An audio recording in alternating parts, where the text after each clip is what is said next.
भारत के missile man के रूप में लोकप्रिय डॉक्टर एपीजे अब्दुल कलाम की आज जयंती है। इस मौके पर कृतज्ञ राष्ट्र उन्हें श्रद्धा सुमन अर्पित कर रहा है। वे बेहद साधारण पृष्ठभूमि से ताल्लुक रखते थे और जमीन और जड़ों से जुड़े रहकर उन्होंने जनता के राष्ट्रपति के रूप में लोगों के दिलों में अपनी खास जगह बनाई थी। समाज के सभी वर्गों और विशेषकर युवाओं के बीच प्रेरणा का स्रोत बने डॉक्टर कलाम ने राष्ट्र अध्यक्ष रहते हुए राष्ट्रपति भवन के दरवाजे आम जन के लिए खोल दिए, जहां बच्चे उनके विशेष अतिथि होते थे। इतिहास में 15 अक्टूबर का दिन भारत के मिसाइल और परमाणु हथियार कार्यक्रम को फौलादी और अभेद्य बनाने वाले पूर्व राष्ट्रपति एपीजे अब्दुल कलाम के जन्मदिन के तौर पर दर्ज है।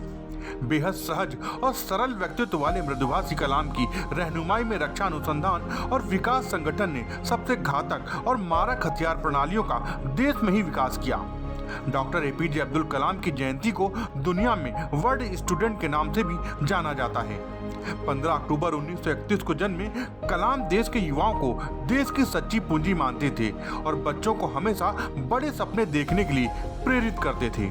राष्ट्रपति के साथ साथ उन्हें देश के महान वैज्ञानिकों की लिस्ट में भी गिना जाता है। एपीजे अब्दुल कलाम में बचपन के दिनों से ही विज्ञान के प्रति रुचि उत्पन्न हो गई थी। वे शुरू से ही चीजों को जानने और नई नई खोज करने के प्रति आकर्षित थे। उनकी प्रतिभा का अंदाजा इसी बात से लगाया जा सकता है कि अपने मेहनत और विज्ञान के नए नए खोज के दम पर वे देश की राजनीति के सर्वोच्च पद पर विराजित हुए। अपनी अनोखी संवाद कुशलता के चलते कलाम अपने भाषणों और व्याख्यानों में छात्रों को हमेशा शामिल करते थे। व्याख्यान के बाद वह अक्सर छात्रों से उन्हें पत्र लिखने को कहते थे और मिलने वाले सभी संदेशों का हमेशा जवाब देते थे। मिसाइल कार्यक्रम में उनके योगदान के लिए उन्हें 1997 में देश के सर्वोच्च नागरिक सम्मान भारत रत्न से सम्मानित किया गया।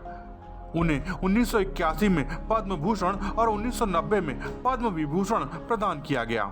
एपीजे अब्दुल कलाम सन 1962 में भारतीय अंतरिक्ष अनुसंधान संगठन से जुड़ गए और इसके बाद से उन्होंने कभी पीछे नहीं देखा और भारतीय रक्षा क्षेत्र को आगे लेते चले गए।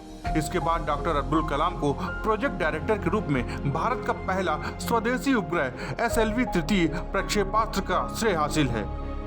इसके बाद डॉक्टर एपीजे अब्दुल कलाम जुलाई 1992 से दिसंबर 1999 तक रक्षा मंत्री के विज्ञान सलाहकार तथा सुरक्षा शोध और विकास विभाग के सचिव रहे।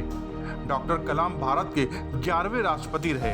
उन्होंने 2002 से 2007 तक राष्ट्रपति का पद संभाला। वो भारत के सबसे लोकप्रिय राष्ट्रपतियों में से एक हैं, जिनका बच्चों में काफी क्रेज था।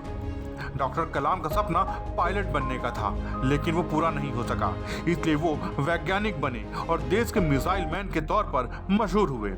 राष्ट्रपति पद पर अपना कार्यकाल पूरा करने के बाद कलाम शिलांग, अहमदाबाद और इंदौर के भारतीय प्रबंध संस्थानों तथा देश विदेश के विभिन्न शैक्षिक संस्थानों में अतिथि प्रोफेसर के रूप में कार्यरत थे। उन्होंने विंग्स ऑफ फायर इंडिया 2020 तथा इग्नाइट माइंड जैसी कई पुस्तकें भी लिखी जो काफी सराही गईं।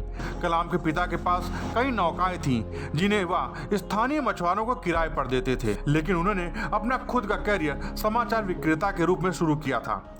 27 जुलाई 2015 को डॉक्टर कलाम ने इस दुनिया को अलविदा कह दिया, लेकिन उनकी प्रेरणा समूचे हिंदुस्तान के लिए खासकर युवाओं को हमेशा मार्ग दिखाते रहेंगे। दस्तक टाइम्स की तरफ से डॉक्टर एपीजे अब्दुल कलाम को सत सत नमन।